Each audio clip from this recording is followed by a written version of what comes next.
Hi everyone, this is Mrs. Tevis-Finn recording from Franklin. Welcome to the Roaring 20s. So I'd like you guys to take out your guided notes, 1920s Part 1, The Impact of World War I. Let's get started.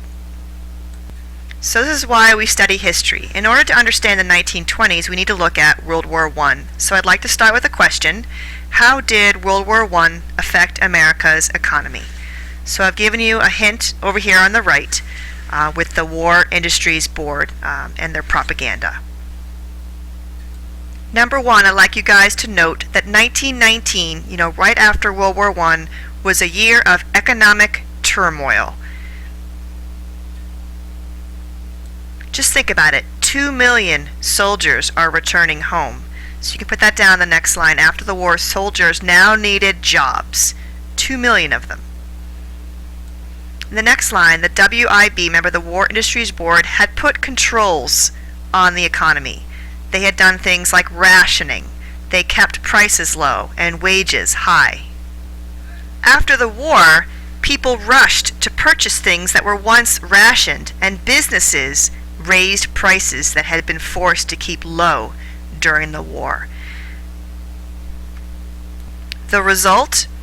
Rapid inflation, which means the prices rose by more than 15%.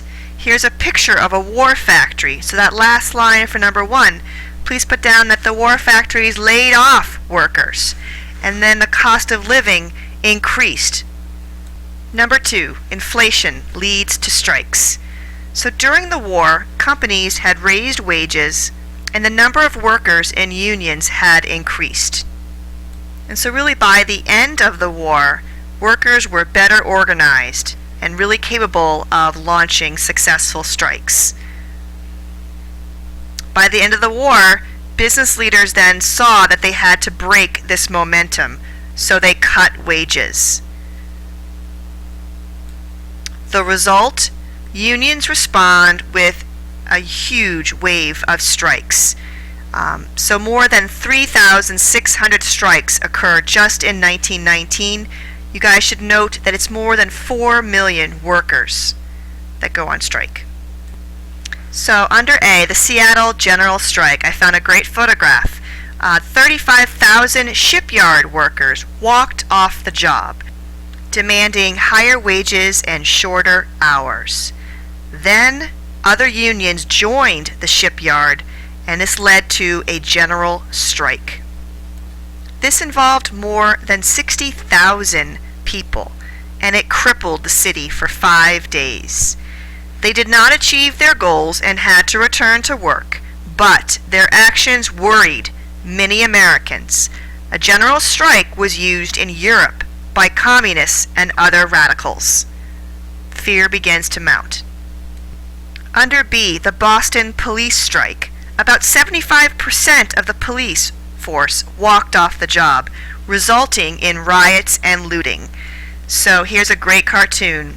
So a striking policeman gives aid and comfort to the enemies of society. Governor Calvin Coolidge calls in the National Guard.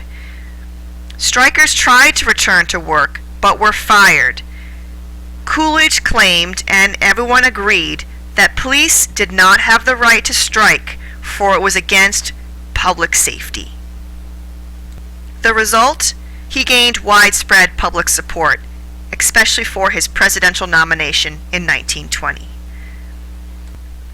And I found a great picture of the police force hanging out here on strike in downtown Boston, 1919. Under C, the steel strike. It was one of the largest strikes in American history. It began when an estimated 350,000 steel workers went on strike, demanding union recognition, better pay, and hours. Here's the head of U.S. Steel, Albert H. Gary. He refused to talk to the strikers. He blamed the strike on immigrants and divided the workers by using discrimination and prejudice. To keep the mills running, he hired blacks and Mexicans, and there were many clashes. The strike's failure resulted in many riots and deaths, and the Union would not be organized until 1941. 3. Racial unrest. So during the war, many African Americans had moved north to find work in factories and for the jobs that the soldiers had left behind. It was known as the Great Migration. After the war, returning soldiers wanted their jobs back and needed affordable housing. They blamed the blacks. The summer of 1919, there were 25 race riots. African American leader James Weldon Johnson described it as the Red Summer because of so much blood that was shed. D. These riots occurred in Texas and Washington, D.C., but the worst violence was in Chicago. It started with blacks going to a white-only beach. They began throwing rocks back and forth. Eventually, the whites drowned a black teenager so he wouldn't be able to get out of the water. Then it spread, I'm on page 2, everyone, to a full-scale riot in the city. Blacks and whites attacking each other in each other's neighborhoods. Here's a picture of the white mobs going into black neighborhoods and attacking black homes. The government called in the National Guard to restore order. 38 were killed and up to 500 were injured. The result? Disillusionment. Basically what that means is blacks had fought in World War I for liberty. They returned home to Jim Crow and racism, so many were discouraged. That's disillusionment. However, for the first time, blacks fought back against white mobs. The NAACP was on the rise. Here's a great march by the NAACP, National Association for the Advancement of Colored People. So at first glance, this may look like something, during Martin Luther King Jr.'s time, but it's during the 1920s. They began to fight back. Number 4, the Red Scare. So a wave of strikes helped fuel fears that the communists were conspiring to start a revolution in the United States. Americans were stunned or shocked when communists seized power in Russia and even negotiated separately with Germany for the end of World War I. Many viewed this as an act of betrayal, and hostility increased towards communists. Communism even became associated with disloyalty and treachery. So panic really had been mounting since the late 1800s. So under B, since the late 1800s, Americans had become suspicious of communist ideas, accusing immigrants of bringing radical ideas to America. And so this really hit it. When the Soviets established the Communist Internationale in 1919, this appeared to be evidence of a growing threat. Remember, guys, the Communist Internationale was an organization that coordinated communist parties in other countries. So here's the advertisement for the Communist Party of America, and here's a picture I found of the actual founding in Russia of the Internationale. C. Fear that communists, or quote, Reds, might seize power led to a nationwide panic known as the Red Scare. This especially they were worried that workers would use strikes to start a revolution. Even Seattle's mayor claimed that the Seattle General Strike was an effort to copy the anarchy of Russia. D. In April, the Postal Service intercepted 30 parcels with homemade bombs. And then in May, the leader of the American Socialist Party, Eugene Debs, was put in jail, and a parade was organized to protest. Union members, socialists, and communists went on a parade to protest his being in jail. It resulted in riots and violence, arrests and deaths, and many injuries. Here's Eugene as a young man. Here's him giving a passionate speech as an older man, and here's a great quote. I'd rather vote for something I want and not get it than vote for something I don't want and get it. Eugene Debs. All right, now things start to get dicey.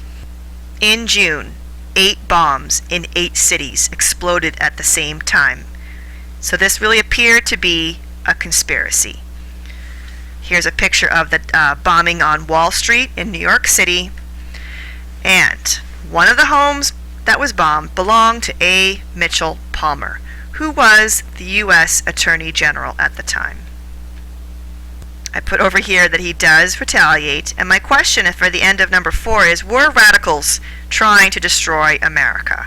Certainly seemed like it was happening before our very eyes. The Palmer raids, last one, number 5. So Palmer claimed that a blaze of revolution was burning up the foundations of society. So he established a special division within the Justice Department known as the General Intelligence Division. It was headed by this man, J. Edgar Hoover. It eventually became known as the FBI. And though they were for justice, they were a huge violator of civil liberties, especially during the Red Scare for immigrants. Letter C. Palmer's agents targeted immigrants, even though there was no evidence. In November of 1919, he ordered a series of raids on the offices of the Union of Russian Workers in 12 cities. Here's one of his raids. Less than 7 weeks later, a transport ship carrying 249 immigrants left New York for Russia because they had been deported. They were being kicked out of our country. Here's a great picture I found of the time. It's known as the Soviet Ark. Letter F.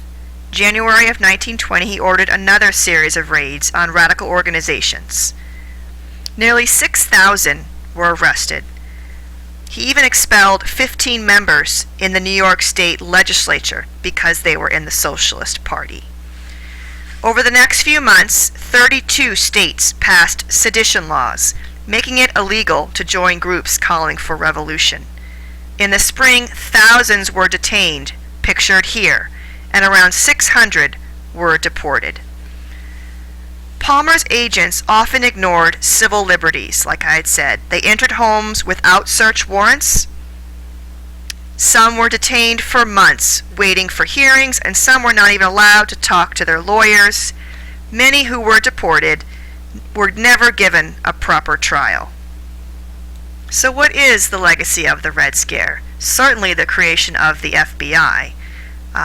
Under letter I, Palmer was a national hero for a while, but his raids did not turn up any hard evidence, and he eventually lost his credibility.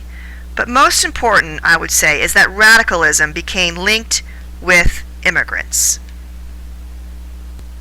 Congress even responds, for in the 1920s they pass anti-immigration laws, shown here. This is actually a cartoon talking about how we reduce our numbers to 3%, coming from Europe to the United States. I'd like to leave you with this final political cartoon. It's called The End, and I put up here, I want you to notice whom the KKK has defeated. For we're going to talk about in a future screencast that the KKK reaches its highest membership in the 1920s. And you can certainly see that they're not just after the African Americans. This is Tevi signing off. Hope you guys have a great night.